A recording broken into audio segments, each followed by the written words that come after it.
Hello and welcome to SPMIS Academy. Today we'll analyze important newspaper articles of 8th June 2024. Please note you can download the PDF version of today's newspaper analysis by clicking the link given in the comment section. This is the list of the topics that we'll be covering from today's newspaper. The first article is about European Union parliamentary elections. This topic is important from our syllabus GS paper 2 international institutions point of view. सबसे पहले समझते हैं European union है क्या। देखिए, it is a group of 27 countries of Europe. ये जो green colour से आप देख रहे हैं, इन 27 देशों ने मिलकर के आपस में एक पॉलिटिकल ग्रुपिंग बनाई है या पॉलिटिकल ब्लॉक इसको कहते हैं। इसका नाम है यूरोपियन यूनियन। पहले 28 देश हुआ करते थे इस यूनियन का हिस्सा, फिर Britain pulled out of it in 2020 और उसके बाद से यहाँ 27 देश बच गए। ब्रिटेन का pull out from European union is known as Brexit. That process started much earlier. It was effected in 2020 or 21, something like that. तो ब्रिटेन के पुल आउट होने के बाद now there are only 27 countries are left. अगर history देखी जाए तो in fact UK के ही प्रधानमंत्री विंस्टन चर्चिल ने वर्ल्ड वॉर 2 के बाद सजेस्ट किया था कि हमें इस तरह की ग्रुपिंग बनानी चाहिए यूरोपियन कंट्रीज को मिल करके, क्योंकि अमेरिका तब तक काफी एक मजबूत देश बन करके इमर्ज हुआ था और अमेरिका के 50 स्टेट्स ने मिल करके बनाया था ये पॉलिटिकल यूनियन जिसका नाम है यूनाइटेड स्टेट्स ऑफ अमेरिका। तो उस पॉलिटिकल यूनियन से इंस्पायर होकर के यूनाइटेड स्टेट्स ऑफ अमेरिका, वो भी तो एक तरह की पॉलिटिकल यूनियन ही है, भारत भी स्टेट्स का पॉलिटिकल यूनियन ही है। तो उनसे इंस्पायर होकर के यूके के प्राइम मिनिस्टर विंस्टन चर्चिल ने सजेस्ट किया कि क्यों ना यूरोपियन देशों को भी एक साथ आना चाहिए और एक पॉलिटिकल यूनियन बनाना चाहिए। बट अमेरिका या भारत जो पॉलिटिकल यूनियन है, काफी स्ट्रांग पॉलिटिकल यूनियन है, हम एक देश की तरह अपने आप को देखते हैं। यहाँ पे इन्होंने पॉलिटिकल यूनियन बनाया तो यूरोपियन यूनियन के फॉर्म में, बट वो काफी लूज फेडरेशन है। फेडरेशन मतलब होता है ग्रुप ऑफ कंट्रीज जहाँ पे सारे देशों ने अपनी इंडिविजुअल आइडेंटिटी भी रिटेन की हुई है। Eight the same time they have a collective platform, European union का प्लेटफॉर्म, जहाँ पे कुछ फैसले वो मिल करके लेते हैं। तो आप कह सकते हैं कि भारत और अमेरिका जैसी ही सिचुएशन है या अरेंजमेंट है यूरोपियन यूनियन की। बट भारत में जो पॉलिटिकल यूनियन है दिल्ली में, वो काफ़ी स्ट्रांग है। यूएस के अंदर भी वो काफ़ी स्ट्रांग है। यूरोप के अंदर ये जो यूरोपियन यूनियन है वो उतना स्ट्रांग नहीं है, एक लूज फेडरेशन है या एक लूज ग्रुप ऑफ कंट्रीज है। अगर आप देखें यूरोपियन यूनियन के बनने की शुरुआत तो 1952 में 6 देशों ने मिलकर के European coal and steel community बनाया। वहाँ पे 6 ऐसे देश है जो कोल प्रोडक्शन में काफ़ी एडवांस थे और साथ ही साथ कोल के कारण they were also major steel producer. Belgium, France, Germany, Italy, Luxembourg, Netherlands. तो इन्होंने पहले कोल एंड स्टील कम्युनिटी बनाया in order to develop a free market, जहाँ पे आपस में आराम से लोग कोल या स्टील बेच सके। Free market for coal and steel. Later on एक सेंजन एग्रीमेंट साइन किया इन्होंने, कुछ देशों ने मिलकर के। सेंजन एग्रीमेंट की मदद से वहां पे कॉन्सेप्ट इम्प्लीमेंट होता है यूरोप के अंदर, जिसको हम लोग कहते हैं सेंजन वीजा, जिसमें आप किसी भी एक देश का वीजा ले ले तो फिर आप बाकी देशों में बिना पर्टिकुलर अलग से वीजा लिए हुए बाकी देशों में भी घूम सकते हैं। जैसे अगर आप फ्रांस जाते हैं और आपके पास सेंजन वीजा है तो आप वहां से स्विट्जरलैंड, जर्मनी जा सकते हैं बिना अलग से स्विट्जरलैंड या जर्मनी जैसे देशों का वीजा लिए हुए। तो that was possible because of Schengen agreement. तो इस तरीके से ये यूरोपियन देश आपस में एक दूसरे के साथ कोलैबोरेट कर रहे थे। लेकिन जो सबसे महत्वपूर्ण एग्रीमेंट साइन हुई इसका नाम है Maastricht treaty in 1992। Maastricht treaty became basis for defining a new level of citizenship, जिसको उन्होंने नाम दिया यूरोपियन सिटीजनशिप। तो वहाँ के जो लोग हैं यूरोप के, they maintain citizenship at 2 level. एक तो अपने देश के लेवल पे, जैसे अपने आप को स्पेनिश सिटीजन कहते हैं, पोर्टुगल सिटीजन कहते हैं, फ्रेंच सिटीजन कहते हैं। But at the same time as a result of this Maastricht treaty they developed the concept of European citizenship. तो now they call themself, apart from being citizen of Spain, Portugal, France, they also call themselves citizen of Europe।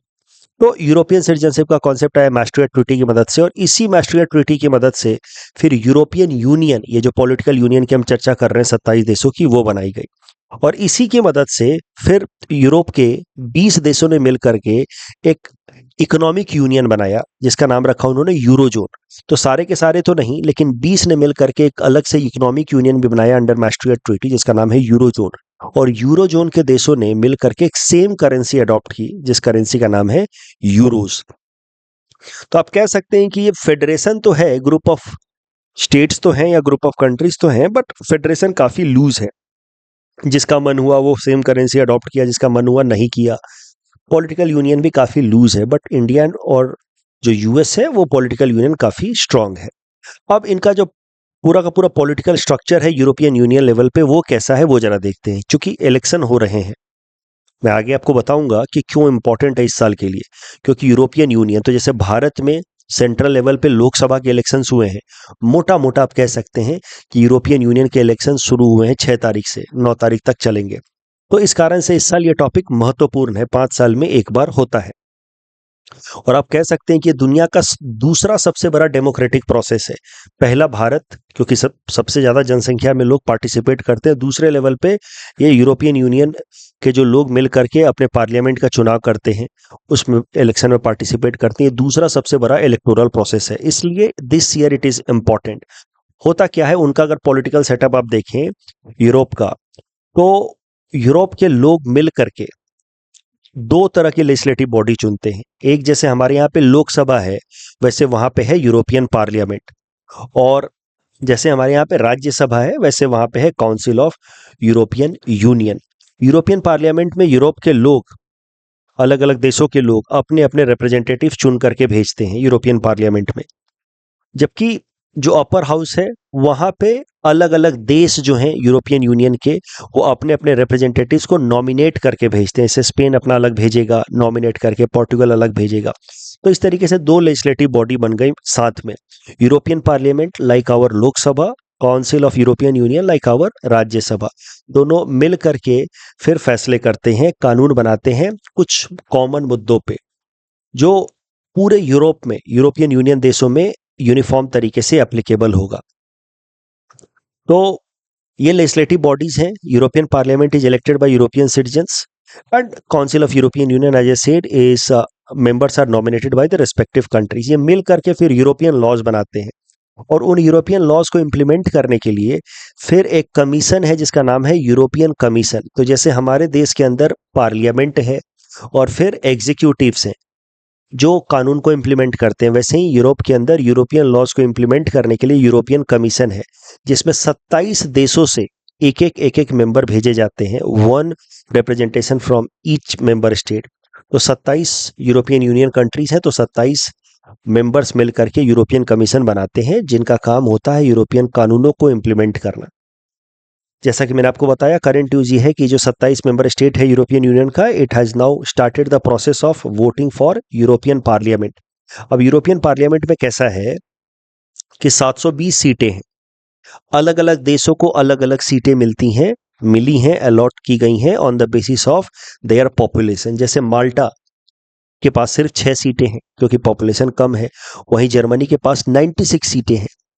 तो अलग अलग देशों के पास European union के अंदर total सीटें हैं 720, लेकिन उसमें भी अलग अलग देशों के पास उनके जनसंख्या के हिसाब से उनको सीटें दी गई हैं।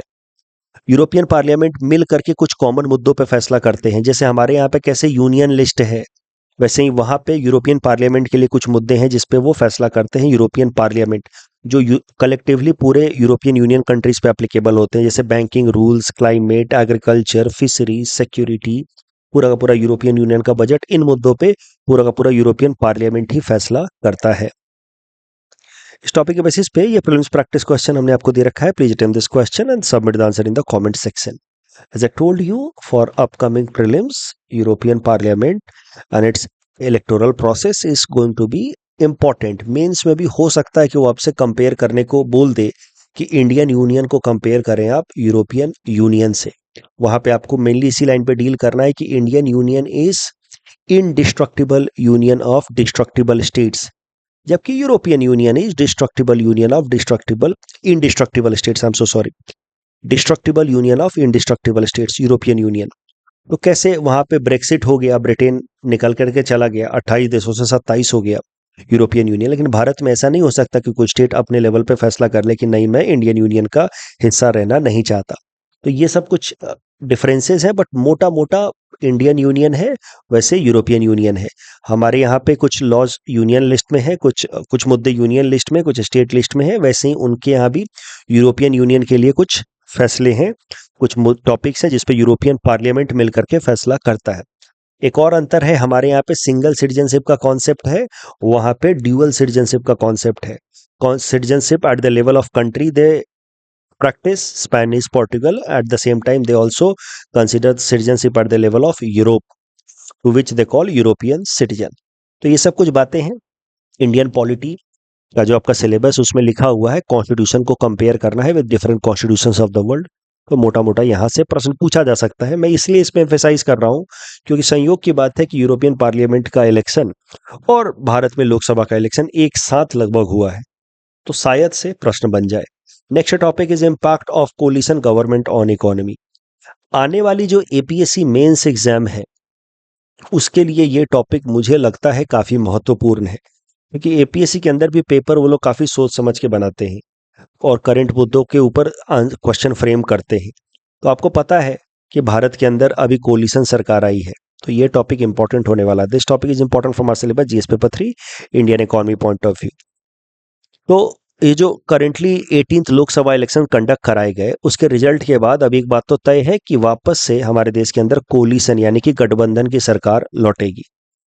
पिछले दो लोकसभा इलेक्शंस में 16th and 17th Lok Sabha election में BJP alone crossed the half way mark of 273 seats, तो उन्होंने आराम से सरकार बना दी, एक स्ट्रॉन्ग सेंटर वाली सरकार बना दी।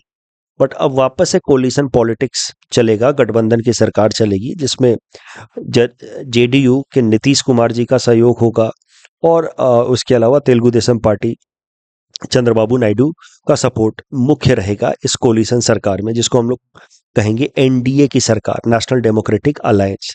पहले भी एनडीए की सरकार थी लेकिन उस अलायंस की जरूरत नहीं थी बीजेपी को, उनके पास अकेले ही 273 से ज्यादा सीटें थी, तो they were not in need of any kind of alliance. So that is why there was no coalition government earlier, but now we will have coalition government. अब coalition government या coalition politics के कारण economic decision making पे क्या असर पड़ेगा, क्या कोई गंभीर फैसले जिससे इकोनॉमी को रिफॉर्म किया जा सके वैसे फैसले क्या आप सरकार ले पाएगी, इसको लेकर के प्रश्न उठ रहा है।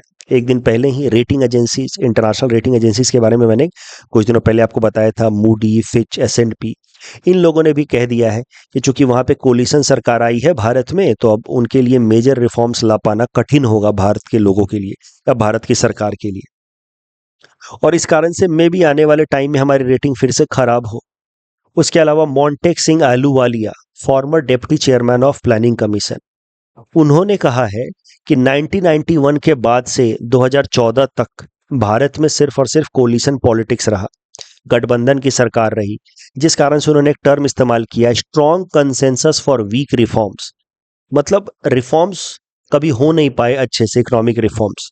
क्यों? क्योंकि अलग अलग पॉलिटिकल पार्टीज या अलग अलग leaders, they always had divergent opinion या डाइवर्जेंट गोल्स, इस कारण से कभी भी कंसेंसस बन नहीं पाया।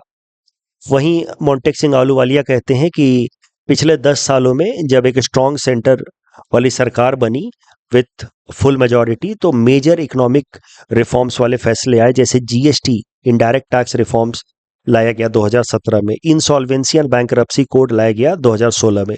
ये काफी महत्वपूर्ण आइडिया है insolvency and bankruptcy code, but इसको मैंने काफी पहले न्यूज़पेपर एनालिसिस में कराया था 7 जून 2021 को।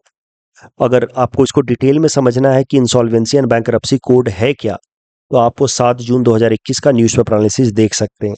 बट ये दो मेजर रिफॉर्म्स हैं जो मोदी सरकार ने पिछले 10 सालों में लाए थे, जो इकोनॉमी को आप कह सकते हैं काफी हद तक एक पॉजिटिव इम्पेटस दिया। और यही आर्गुमेंट दे रहे हैं मोंटेक सिंह आहलूवालिया कि with strong centre the government was able to make some tangible economic reforms, but it will be difficult for the government now to bring such a bold economic reforms now. But counter arguments भी सही हैं। मोदी सरकार कुछ major economic reforms चाह करके भी नहीं ला पाई, strong या फुल मेजॉरिटी होने के बावजूद भी। फॉर एग्जांपल 2014 में ही प्रधानमंत्री बनने के बाद मोदी सरकार ने एक मेजर कानून लाया था लैंड एक्विजिशन से रिलेटेड।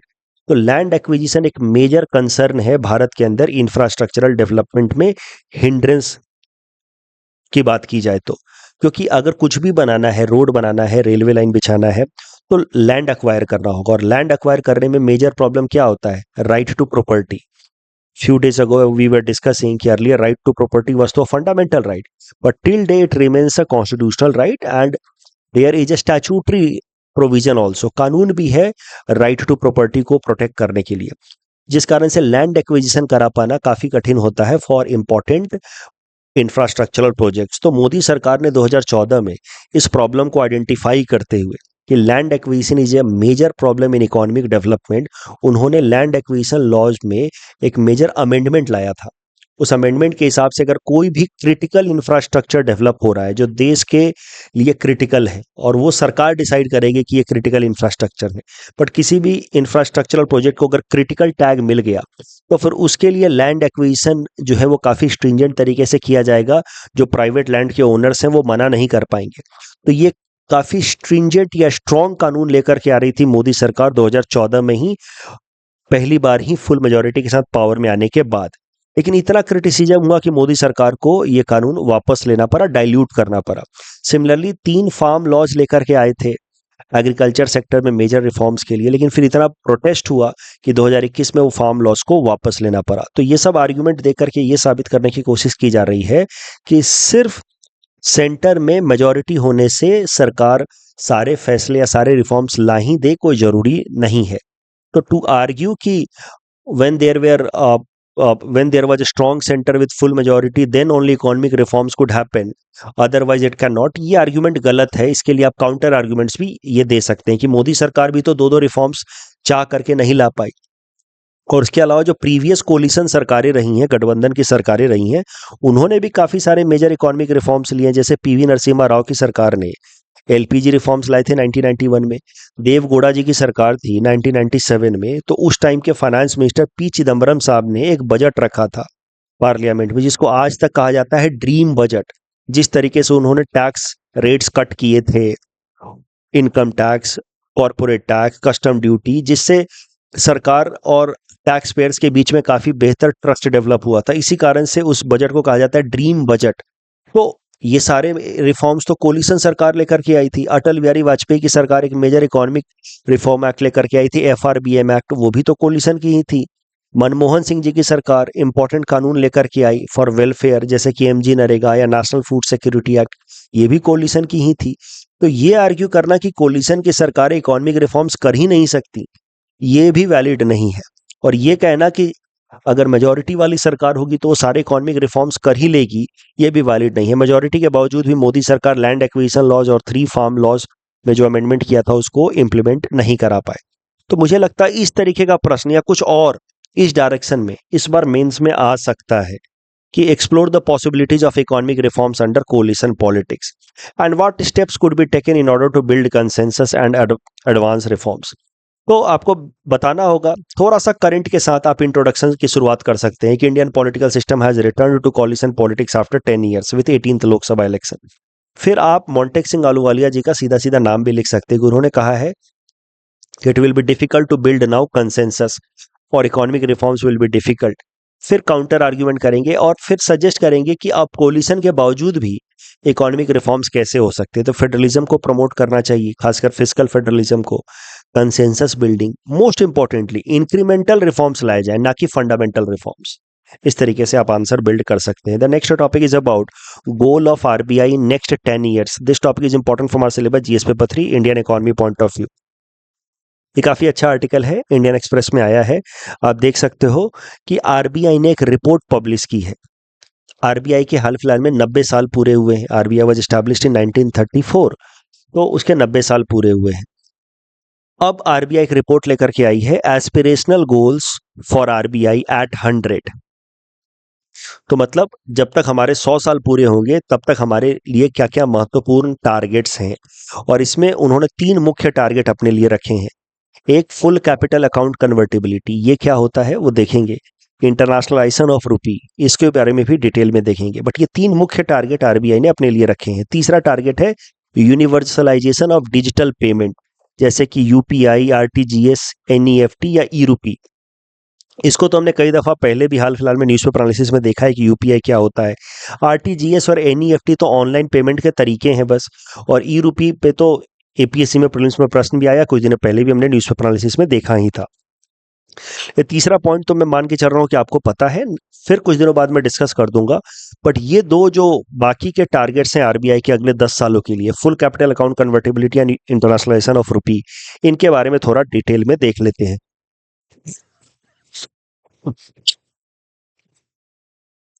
देखिए, एक्सटर्नल सेक्टर का बेसिक कॉन्सेप्ट जो मैं क्लास में पढ़ाता हूँ इकोनॉमी में, एक्सटर्नल सेक्टर, उसका बेसिक कॉन्सेप्ट तो आपको मैं उम्मीद कर रहा हूँ याद होगा ही, कि भारत का जो ट्रांजैक्शन होता है with rest of the world, उसमें या तो हमारे देश से पैसा जाता है, नहीं तो पैसा आता है। पैसे जाने के दो तरीके हैं, पैसे आने के भी दो तरीके हैं। करंट अकाउंट से या तो पैसा जाएगा या तो कैपिटल अकाउंट के थ्रू पैसा जाएगा। करंट अकाउंट के थ्रू पैसा आएगा या कैपिटल अकाउंट के थ्रू पैसा आएगा। आई जस्ट होप कि आपको ये करंट अकाउंट और कैपिटल अकाउंट वाला कॉन्सेप्ट याद है। If any transaction leads to formation of और रिडक्शन ऑफ एसेट और liability, then that transaction is part of capital account transaction, otherwise it is current account transaction। और फिर current account deficit, capital account deficit, दोनों को साथ में जोड़ देने से आ जाता है बैलेंस ऑफ पेमेंट। तो जिनको भी मैं इकोनॉमिक्स पढ़ा चुका हूँ फाउंडेशन क्लासेस में, आई जस्ट होप आप सबको तो ये बातें याद आ ही रही हैं कि जो भी ट्रांजेक्शन होता है हमारा एक्सटर्नल ट्रांजेक्शन, वो दो अकाउंट में होता है, मेनली करंट अकाउंट में एंड कैपिटल अकाउंट में। अभी करेंसी कन्वर्टिबिलिटी की बात करते हैं। करेंसी कन्वर्टिबिलिटी भी मैंने क्लास में पढ़ाया ही है वैसे आपको, अगर आपको याद आ रहा हो तो। करेंसी कन्वर्टिबिलिटी मतलब एक करेंसी को दूसरे में कन्वर्ट करना। रुपए की कन्वर्टिबिलिटी की बात की जाए तो एलपीजी रिफॉर्म्स के बाद 1991 में, जो कि भारत ने आईएमएफ से मदद ली थी for bail out from BOP crisis, तो आईएमएफ के साथ हमारा एक एग्रीमेंट साइन हुआ। As per that agreement with IMF, India was under obligation under article 18 of IMF to go for full current account convertibility. Current account में तो full हमें convertibility करना है, उस पर कोई भी लिमिटेशन हम नहीं रखेंगे। कन्वर्टिबिलिटी आप समझते हैं एक करेंसी को दूसरे में कन्वर्ट करना। अगर कोई विदेशी कंपनी है जो भारत के अंदर इन्वेस्ट करना चाहती है, वो डॉलर को अगर रुपए में कन्वर्ट करना चाहती है, तो उस प्रोसेस को कहा जाएगा कन्वर्टिबिलिटी। वैसे ही अगर कोई भारत का इंपोर्टर है, उसने विदेशों से कुछ सामान उसको खरीदना है, तो वो रुपए देगा और डॉलर में उसको कन्वर्ट करेगा। इसको कहा जाएगा रुपए टू डॉलर कन्वर्टिबिलिटी।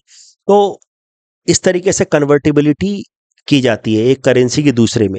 अब जिस पर्पस के लिए की जा रही है, जिस तरह के ट्रांजैक्शन के लिए वो की जा रही है, उसके बेसिस पे वो उसको कहा जाता है करंट अकाउंट कन्वर्टिबिलिटी या कैपिटल अकाउंट कन्वर्टिबिलिटी। अगर करंट अकाउंट ट्रांजैक्शंस के लिए किया जा रहा है तो that will be current account convertibility. अगर कैपिटल अकाउंट ट्रांजैक्शंस के लिए किया जा रहा है तो that will be known as capital account convertibility. अभी भारत ने 1994 में, because of obligations due to IMF, Bharat ने 1994 में करंट अकाउंट में तो फुल कन्वर्टिबिलिटी एक्सेप्ट कर लिया, लेकिन कैपिटल अकाउंट में अभी भी हमारे यहाँ पे पार्शियल कन्वर्टिबिलिटी है। क्लास में मैंने सिखाया है, कॉर्पोरेट्स के ऊपर $500 मिलियन का लिमिटेशन है, जबकि इंडिविजुअल्स के ऊपर $2,50,000 पर एनम मैक्सिमम कन्वर्ट करने का लिमिटेशन है ऑन करंट अकाउंट। अब भारत सरकार ने कमिटी बनाई, एसएस तारापुर कमिटी। 1997 में इसको कॉन्स्टिट्यूट किया, फिर से 2006 में कॉन्स्टिट्यूट किया। इस एसएस तारापुर कमेटी का टेक्निकल नाम है कैपिटल अकाउंट कन्वर्टिबिलिटी कमेटी।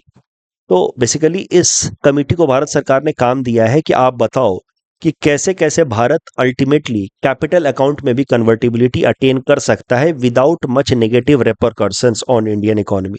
क्योंकि कैपिटल अकाउंट कन्वर्टिबिलिटी में अगर फुल कन्वर्टिबिलिटी अलाउ कर दिया गया, तो आपको मैंने क्लास में सिखाया है कि जैसे एशियन फाइनेंशियल क्राइसिस के प्रॉब्लम आए थे कि वहां से एक बार में मास फ्लाइट आउट होने लगा था फॉरेन इन्वेस्टर्स का, वैसी समस्या अगर भारत में कभी आ गई किसी अनफॉर्सीन सर्कमस्टांसेस का कारण, तो we can get into BOP crisis. तो इस तरीके के सिचुएशन से बचने के लिए हम लोगों ने अभी कैपिटल अकाउंट में फुल कन्वर्टिबिलिटी नहीं दिया है, सिर्फ पार्शियल कन्वर्टिबिलिटी दिया है। प्लीज लिख करके बताइए जो स्टूडेंट्स मुझसे इकोनॉमिक्स पढ़ चुके हैं कि क्या आपको ये सब कॉन्सेप्ट्स याद आ रहे हैं कि नहीं। कि मैंने एशियन फाइनेंशियल क्राइसिस बताया, फिर उनका करेंसी रिस्क बताया, फिर मैंने बोला कि वो लोग फेस किया the problem of mass flight out of capital और mass flight out of foreign investors.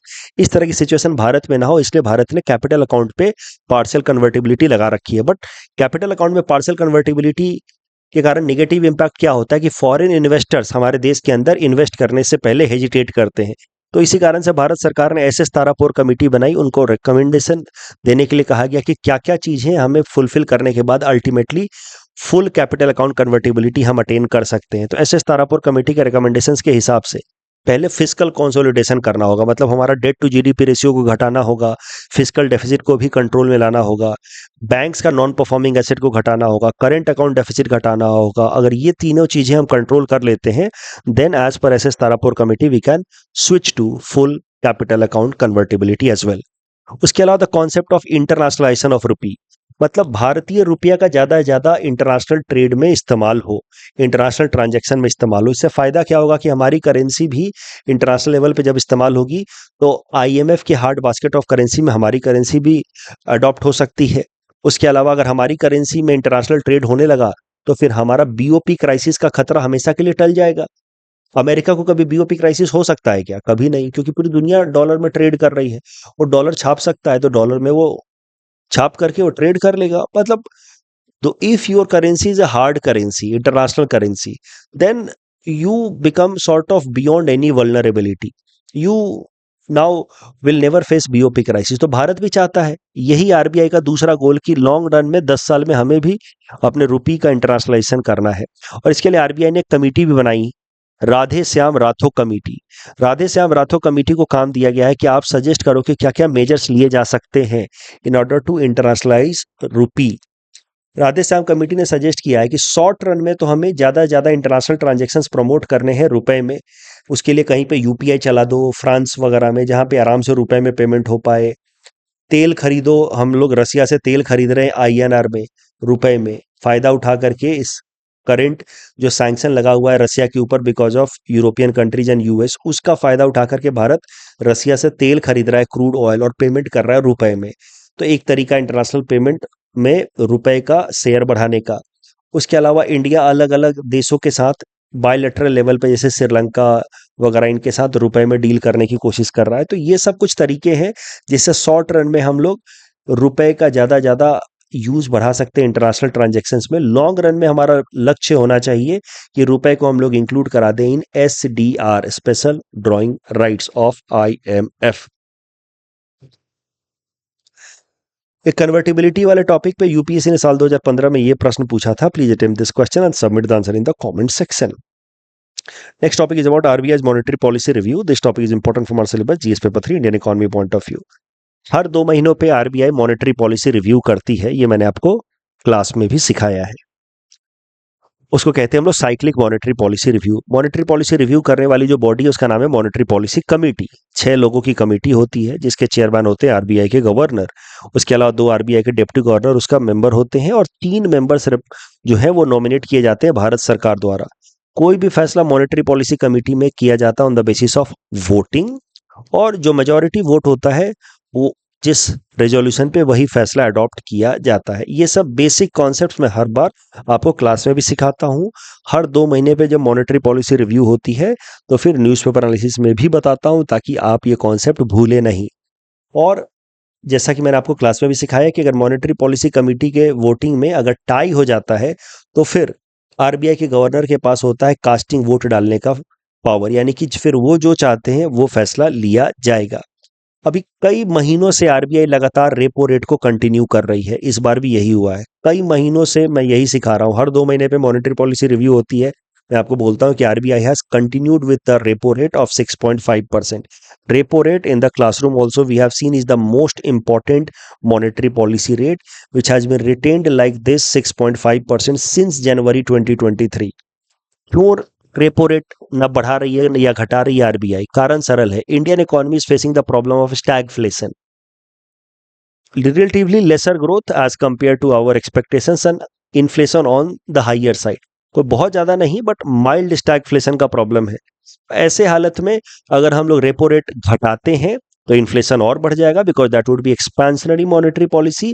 अगर रेपो रेट बढ़ाते हैं तो ग्रोथ और गिर जाएगा, because that would be contractionary monetary policy. So that is the problem, that is why RBI is continuing with the same repo rate for many months by now. आने वाले साल में आरबीआई ने कहा है कि भारत का इंडियन इकोनॉमी का ग्रोथ रेट विल बी 7.2%। कुछ टर्म्स देख लेते हैं। तो एज ए सेड, ये जो मॉनेटरी पॉलिसी रिव्यू हुई है उसका हाईलाइट्स है यहाँ पे। आरबीआई ने रेपो रेट को अनचेंज रखा है 6.5% पे। Focus is on accommodative monetary policy stance to bring down.